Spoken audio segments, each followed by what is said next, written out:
यामतनुवासुवीराः नष्टै यजन्तु मम यानि हव्यः कोटिस्तस्यामनसो मेऽस्तु एनो मानिकाङ्गतमज्जनाहं विश्वे देवासो अधिवोचना मे देवी षडुर्वेरुणः विश्वे देवास इह वीर्यध्वो मास्महि प्रजयामातनोभिर्मारदामद्विषदे सोमराजन्न अग्निर्मकोप्याय धावट्याय नमो वश्याय धावर्ष्याय नमो मेघ्याय विद्युत्याय नमो ईध्र्याय तप्याय नमो वात्याय रेश्म्याय नमो वास्तव्याय नमस्तुभाय च स्वाहाय रुद्राय नमो स्थामराय चारुणाय नमो शंगाय नमो नमोदय मोहनाय नमो नमो ग्रेवदाय दूरेवदाय नमो अंतराय जगनीयसे नमो मृगेभ्यो ऋगेभ्यो नमस्काराय नमो शंभवे नमो योगवे भूतानां ब्रह्माधिपति ब्रह्मणोधिपति ब्रह्मा शिवो मे अस्तु सदा शिवो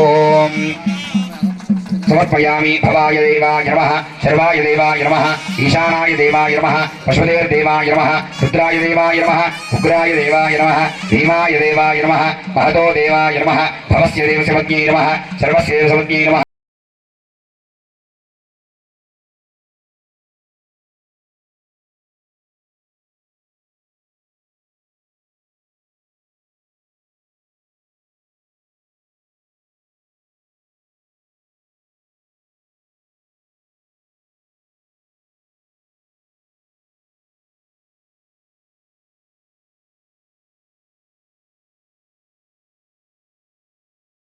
भगवानी की जय नमः पार्वती पदे हर हर हर महादेव शंभु शंकर ఈశ్వరుడి కృపా కటాక్షంతో భగవంతుడి యొక్క ఆశీస్సులతో మొన్న కార్తీక పుణ్యం నాడైన యొక్క ఆలోచన ప్రకారం భగవంతుడు ఆజ్ఞించిన ప్రకారంగా పార్థిక లింగం అంటే మట్టితో తయారు చేసిన యొక్క లింగానికి 1,00,000 రుద్రాక్షణ అర్చన మహారుద్రం మరి 5 రోజుల కార్యక్రమం ఇది పరిపూర్ణంగా మరి మన ప్రాంతంలో ఉన్న యొక్క ఋత్వికులందరి యొక్క చేత వారి యొక్క ఆలోచన ప్రకారం హంపి విరూపాక్షుల యొక్క కరకమలతో ఇప్పుడే ప్రారంభం అంటే ముగింపు కూడా ఈ రోజుకు ఇదైంది.